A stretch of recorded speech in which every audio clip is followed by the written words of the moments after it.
Welcome to Soul Spirit Storiesi, where every heart-touching story reminds us that kindness, courage and destiny are often found in the most unexpected moments. Now, let's begin today's story, a story that starts with a mistake, but ends with a miracle. It was a quiet evening at La Bella Vita, one of the most elegant restaurants in the city. Soft music floated through the air, and the warm glow of chandeliers danced across the marble floor. Among the polished waiters moving gracefully between tables was Ethan, a single father in his mid-30s. His uniform was crisp, but slightly worn at the edges, a silent symbol of his struggle. Ethan wasn't always a waiter. Once he dreamed of being a chef, opening his own restaurant, a cozy little place filled with laughter, the smell of freshly baked bread, and the joy of good company. But life doesn't always serve the dishes we expect. After losing his wife in a tragic car accident 3 years ago, Ethan's world crumbled. He had to raise his little daughter Lily all by himself. Every morning before school, he braided her hair, packed her lunch, and whispered, "You're my sunshine, remember?" She'd giggle, nod, and say, "And you're my hero, Daddy." But beneath his smile, Ethan carried the weight of endless bills, rent, and fear. Fear of failing his daughter.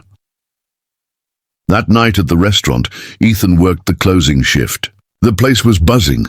A VIP dinner was taking place in the private section. Word had spread that a famous billionaire CEO, Victoria Hale, was dining there. Victoria was known across the country, a powerful businesswoman who built her empire from scratch. Elegant, confident, and intimidating, she was a woman few dared to approach casually. She was the kind of person everyone wanted to impress, and no one wanted to disappoint. Ethan didn't know he'd soon meet her in the most embarrassing way possible. He was serving drinks to a nearby table when the manager whispered urgently, "Ethan, table 7, the CEO's party, needs more wine. Be quick and be careful."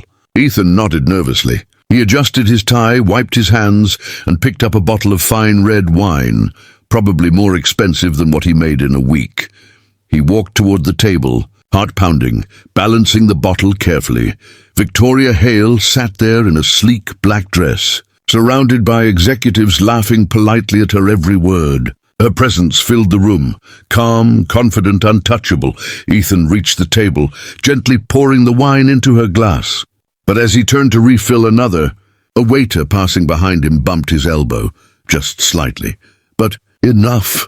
Time slowed, the bottle tilted, the deep red wine cascaded out, splashing directly onto Victoria Hale's pristine white blazer.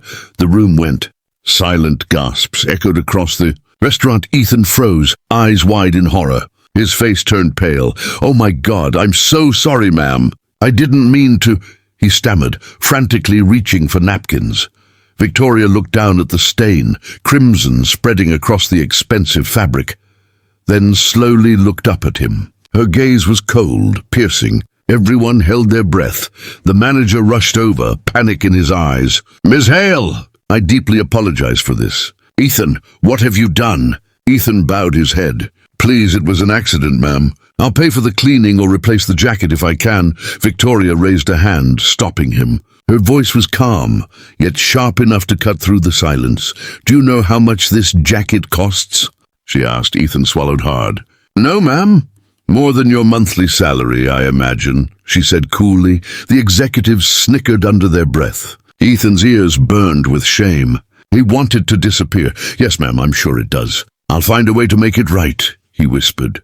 Victoria studied him for a moment, then noticed something he didn't expect. His trembling hands, his tired eyes, and a small drawing sticking out of his apron pocket, a colorful crayon sketch of a man and a little girl holding hands. Her expression softened slightly. She gestured toward the napkin in his shaking hand. "That drawing? Your daughter?" Ethan blinked in surprise. "Yes, ma'am, Lily. She made it for me this morning before school." Victoria leaned back, her tone changing. "You're a single father." "Yes, her mom passed away 3 years ago," he said quietly. "It's just the two of us now." The room grew even quieter. Victoria looked at him, really looked, as if seeing past the uniform, past the mistake, into the story written in his weary eyes. Then she said something no one expected. "Sit down." Ethan blinked. "Ma'am?" "I said sit," she repeated calmly. The manager's jaw dropped. "Ms. Hale, he's a waiter." "I'm aware of that," she interrupted. "Now bring another glass. He'll join us." The entire restaurant seemed to stop breathing. Ethan hesitated, unsure if it was a trick or some cruel test. But Victoria gestured again, so he obeyed, awkwardly taking a seat at the corner of the table. Victoria smiled faintly. "You look terrified. Relax. Tell me, Ethan, why are you working here?" He cleared his throat, his voice shaking. "To support my daughter, ma'am.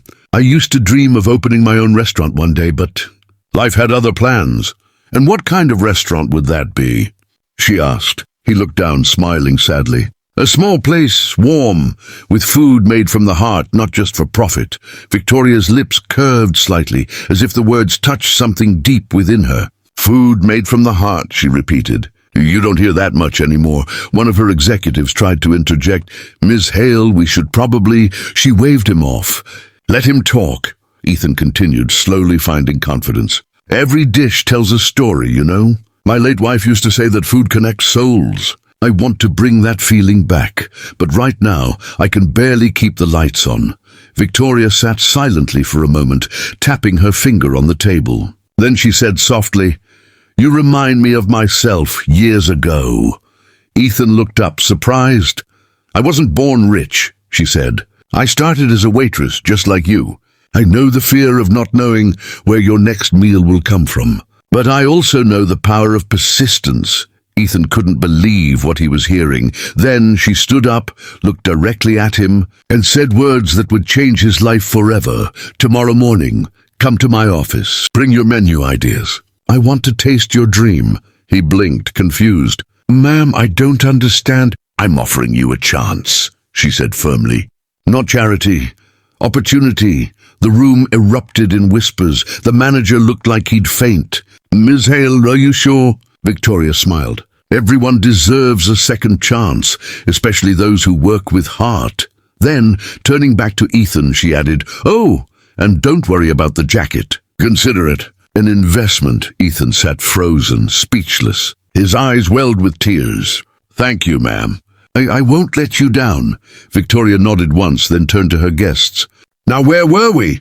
The next morning, Ethan arrived at Victoria's company headquarters, a towering glass building that made him feel small and out of place.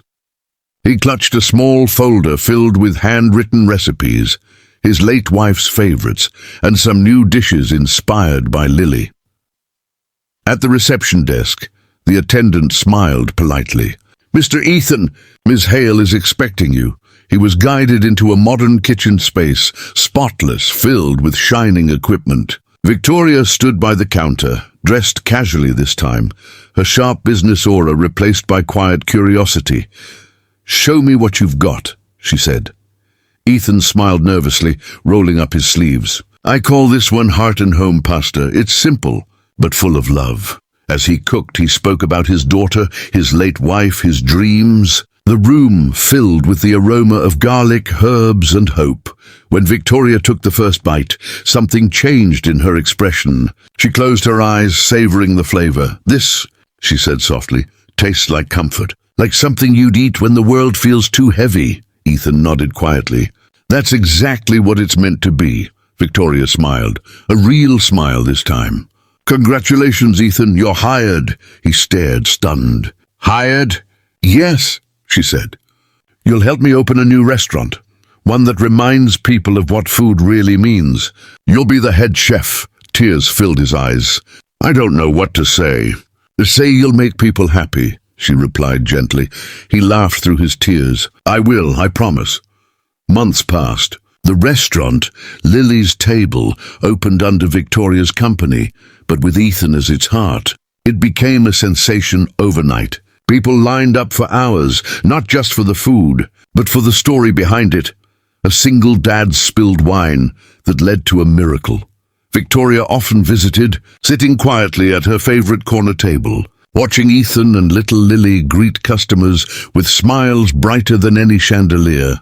One night, as the restaurant closed, Ethan approached her table with a small envelope. "What's this?" she asked. He smiled. "My first paycheck. And a thank you note. I can never repay what you did for me, but I wanted you to know you changed our lives." Victoria looked at the envelope, then at him. "You're wrong," she said softly. "You changed your own life. I just gave you the chance." Lily ran up and hugged Victoria's leg. "Miss Victoria, Daddy says you're an angel." Victoria chuckled, her eyes glistening. "Maybe just someone who believes in second chances." "Sweetheart." The three of them stood there for a moment, a billionaire, a single dad, and a little girl, and proof that sometimes the smallest accident can lead to the biggest blessings. And from that day on, every glass of wine poured at Lily's table was a reminder. Even a mistake can become a miracle if your heart is in the right place. Thank you for watching this emotional story on Soul Spirit Stories. If this story touched your heart, don't forget to like, share,